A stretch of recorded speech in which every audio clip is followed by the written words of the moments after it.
Alright, comic book fans, let's talk about one of the most fascinating and criminally underrated characters in Marvel history, the Sentry.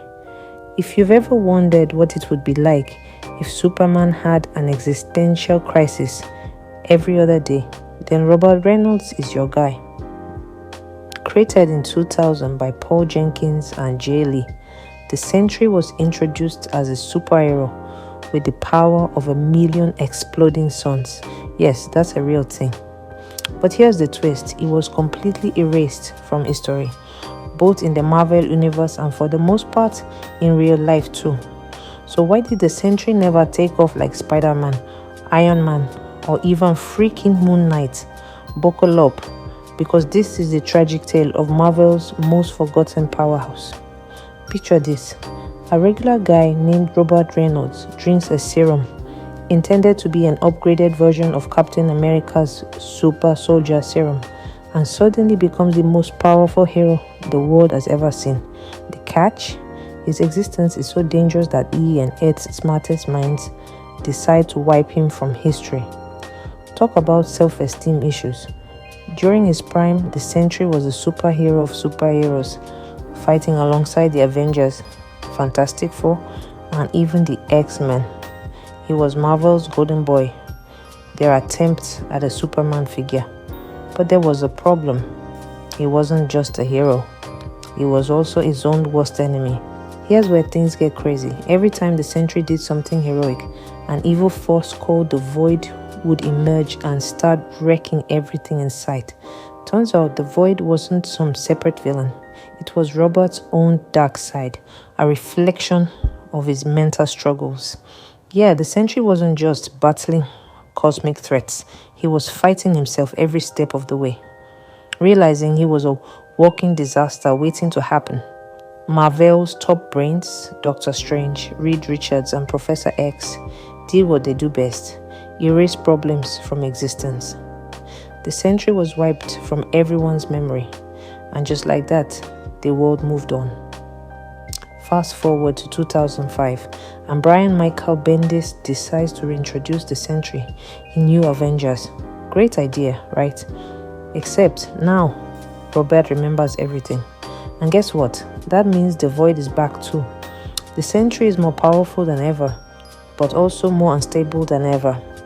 Marvel wanted to make him a core Avenger, but they never fully committed to his character arc, leaving him in a weird limbo of, we have no idea what to do with this guy. The Sentry's most insane comic moments: 1. The Siege of Asgard, 2010. In one of the most shocking Marvel moments ever, Norman Osborn manipulates the Sentry into destroying Asgard. Yes, you read that right. The Sentry obliterates the home of Thor and the gods. In the end, he begs Thor to put him out of his misery, and with a heavy heart, Thor delivers the killing blow. Well, killing is a strong word in comics, but still. To the World War Hulk showdown, 2007. When Hulk comes back to Earth pissed off and ready to break everything in World War Hulk, the Sentry is the only hero strong enough to stand toe-to-toe with him. Their fight is pure destruction, but in the end, both of them burn out, and we see Robert Reynolds for what he really is, just a broken man trying to hold it together. 3. The Dark Avengers era, 2009. Under Norman Osborn's leadership, the Sentry becomes a full-on living nuke for the government. He's terrifying, a hero who could destroy the world in an instant, but is so mentally fragile that he's a constant ticking time bomb. It's a masterclass in how absolute power doesn't just corrupt, it shatters. So why didn't the Sentry take off like he should have? Here are a few reasons. 1. His power level was all over the place. 1 second, the Sentry is ripping gods in half, the next is getting taken out because he's too depressed to fight. That kind of inconsistency made it hard for fans and writers to take him seriously. 2. He had no iconic villains or allies. Superman has Lex Luthor, Spider-Man has the Green Goblin. The Sentry, just the Void, who is literally himself. Not exactly a rich rogues gallery. 3. Marvel didn't fully commit. Unlike other big heroes, the Sentry never had a long-running solo series. He mostly popped up in Avengers books, where he was either a plot device or completely sidelined. That's not how you build a legacy. 4. His story was just too dark. People love superheroes because they inspire hope.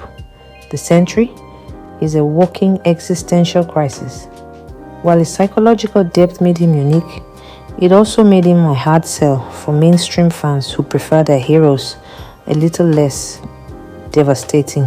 Despite Marvel killing him off multiple times, the Sentry still has potential. If the right creative team gave him a well-structured solo run, they could finally make him the powerhouse he deserves to be. Maybe lean into his horror elements, maybe put him in a cosmic story. The possibilities are endless. There's also the MCU factor. Marvel Studios could totally reinvent the Sentry for live action, making him a tragic, mind-bending powerhouse that rivals anything DC has with Superman. The Sentry is a perfect example of untapped potential. He could have been Marvel's answer to Superman, but instead he became a tragic reminder of what happens when you create a character too powerful and too broken for his own good. So what do you think? Should Marvel finally give the Sentry the spotlight he deserves, or is he better off staying forgotten? Let's talk about it in the comments below.